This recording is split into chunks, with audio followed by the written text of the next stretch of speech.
Benar sekali, harus ada keadilan. Tetapi saya mau mengatakan tidak sesederhana itu, Pak Anies.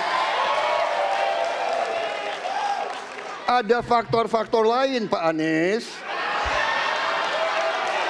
Ada faktor geopolitik, ada faktor ideologi.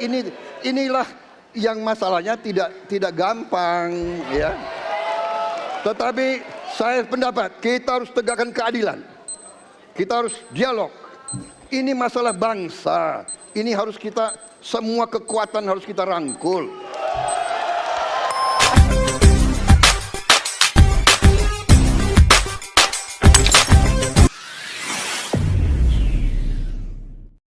Assalamualaikum dan salam persaudaraan, salam sejahtera. Semoga kalian sehat walafiat dan juga semoga kalian sentiasa dimurahkan rezeki, guys. Oke, hari ini saya ingin mereaksi lagi terkait dengan calon-calon presiden di Indonesia, Bapak Prabowo, Anies Baswedan dan juga Ganjar, ya. Dan ini adalah debat. Dalam video yang saya ingin reaksi ini adalah debat di antara mereka bertiga. Dan apa yang penting sebenarnya daripada perdebatan ini ialah kita dapat melihat bagaimana setiap presiden itu mempunyai misi dan visi untuk Indonesia. Dan sebenarnya seorang pemimpin ini, kalau saya melihat di sini ialah dia bisa memimpin negara itu dengan jujur, tulus dan amanah. Itu saja. Nah, kalau dari segi lain-lainnya itu mungkin kelebihan dan kekurangan yang mereka ada, tetapi yang pentingnya jujur itu harus di tahap yang paling tertinggi, ikhlas dan amanah dalam memegang jawatan ataupun satu-satu tugasan yang diberikan itu perlu dilaksanakan dengan amanah. Itu yang penting, sebab ini membawa kepada berjuta-juta. Contoh di Indonesia ini ada lebih kurang 300 juta jiwa, itu perlu seadil-adilnya untuk dipimpin oleh seorang presiden. Oke, guys, kita lihat dulu video ini daripada Metro TV, ya. Paling baru ketemu channel ini, kalian boleh subscribe, tekan butang loncengnya juga. Oke, dengan judulnya di tengah debat, Prabowo joget dan bilang tenang dulu Pak Anies. Bagaimana ini, guys? Yuk kita simak video ini. Pertanyaan untuk calon presiden nomor urut 2 adalah tema HAM huruf A. Saya akan buka amplopnya Bapak Ibu sekalian, masih disegel.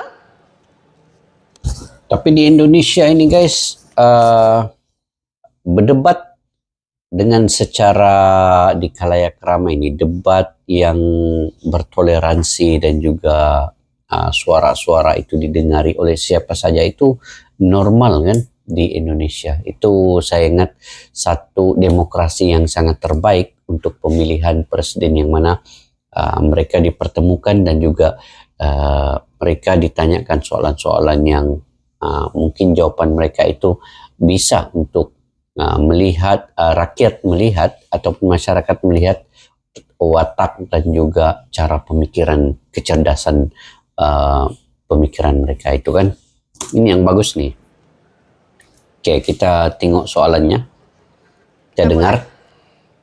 Beberapa tahun terakhir, tren kekerasan meningkat di Papua. Sementara masalah keadilan dan HAM masih belum terselesaikan, sehingga konflik terus berlanjut. Pertanyaannya, apa strategi yang Anda akan siapkan untuk menyelesaikan masalah HAM dan konflik di Papua secara komprehensif? Waktu menjawab 2 menit dimulai dari sekarang. Oke, kita dengar. Adalah rumit karena di situ terjadi suatu gerakan separatisme. Dan gerakan separatisme ini kita sudah ikuti cukup lama. Kita melihat ada campur tangan asing di situ. Dan kita melihat bahwa kekuatan-kekuatan tertentu selalu ingin Indonesia disintegrasi dan pecah. Untuk itu memang masalah hak asasi manusia itu menjadi sesuatu yang harus kita utamakan, dan di antaranya juga kita harus lindungi seluruh rakyat Papua, karena di situ kelompok teroris sekarang itu menyerang orang-orang Papua sendiri, rakyat yang tidak berdosa, perempuan, orang tua, anak kecil yang tidak bersenjata, diteror oleh kelompok teroris separatis ini. Jadi rencana saya pertama adalah tentunya menegakkan hukum, memperkuat aparat-aparat di situ, dan juga mempercepat pembangunan ekonomi. Dan Presiden Joko Widodo adalah presiden di Republik Indonesia yang paling banyak ke Papua, paling banyak ke Papua. Kalau tidak salah sampai hari ini beliau sudah lebih dari 19 kali ke Papua. Dan peningkatan pertumbuhan ekonomi di bawah pemerintah Pak Jokowi yang paling pesat, yang paling tinggi selama sejarah Republik Indonesia. Jadi yang saya katakan, saya akan lanjutkan, kita harus membawa kemajuan ekonomi, sosial, services yang terbaik untuk rakyat Papua, melindungi rakyat Papua dari keganasan para separatis dan teroris, dan menjamin penegakan hak asasi manusia. Terima kasih. Wah, itu jawaban dari Bapak Prabowo, guys. 2 menit ya, 2 menit ya dibagi. Kami persilakan kepada calon presiden nomor urut 3. Oke, kita tengok jawaban dari calon presiden nomor urut 2. Waktu Anda. Oke, kita tengok Bapak Ganjarnya. Dari sekarang. Terima kasih, tapi menurut saya rasanya tidak cukup Pak Prabowo. Karena dialog menurut saya menjadi sesuatu yang penting. Agar seluruh kekuatan yang ada di sana, seluruh kelompok yang ada di sana bisa duduk bersama untuk menyelesaikan itu. Itu menurut saya roots masalahnya. Pertanyaan saya simpel saja. Apakah Bapak setuju dengan model dialog yang saya tawarkan itu? Terima kasih. Saya setuju. Terima kasih. Itu Ganjar, simple ya Ganjar. Bapak Prabowo, kita saya mau tahan jawab dulu. Saya mau jawab. Waktunya Bapak merespon nanti setelah mendengarkan jawaban ataupun tanggapan dari paslon nomor 1. Atau terima kasih atas pengertiannya. Harap tenang, harap tenang, harap tenang hadirin, kita akan lanjutkan. Baik. Oke, selanjutnya, Bapak Anies Baswedan kita akan ya. lanjutkan dengan mempersilakan calon presiden nomor urut 1 untuk menanggapi jawaban calon presiden nomor urut 2. Waktunya 1 menit dari sekarang. Masalahnya bukan kekerasan. Karena ketika bicara kekerasan di Jakarta aja ada 3 pandangan. Ada yang menganggap ini terorisme, ada yang menganggap ini separatisme, ada yang menganggap ini kriminal. Di kita aja di Jakarta ada perbedaan pandangan. Apa masalah utamanya? Masalah utamanya adalah tiadanya keadilan di tanah Papua. Itu masalah utama. Oke? Jadi tujuannya bukan semata-mata tentang mentiadakan kekerasan. Karena damai itu bukan tiada kekerasan, damai itu ada keadilan. Itu prinsip utamanya. Nah, jadi caranya bagaimana? 1, atas semua peristiwa pelanggaran HAM yang terjadi, dilakukan tindakan penyelesaian hingga tuntas. Oke? Yang kedua, mencegah terjadinya pengulangan dengan memastikan semua yang bekerja di Papua memahami bahwa yang harus dihadirkan bukan tidak ada kekerasan, tapi keadilan. Yang ketiga, melakukan dialog dengan semua secara partisipatif. Terima kasih. Baik, terima kasih. Terima kasih. Dan selanjutnya kami Wah, persilakan itu jawaban dari Anies Baswedan. 2 untuk merespon tanggapan dari kedua calon presiden lainnya, dan waktu Anda 1 menit Bapak, dimulai dari sekarang. Benar, saya sangat setuju. Kita harus ada pendekatan dialog. Benar, ya. Dan saya juga setuju. Harus. Tunggu dulu, aku mau jawab.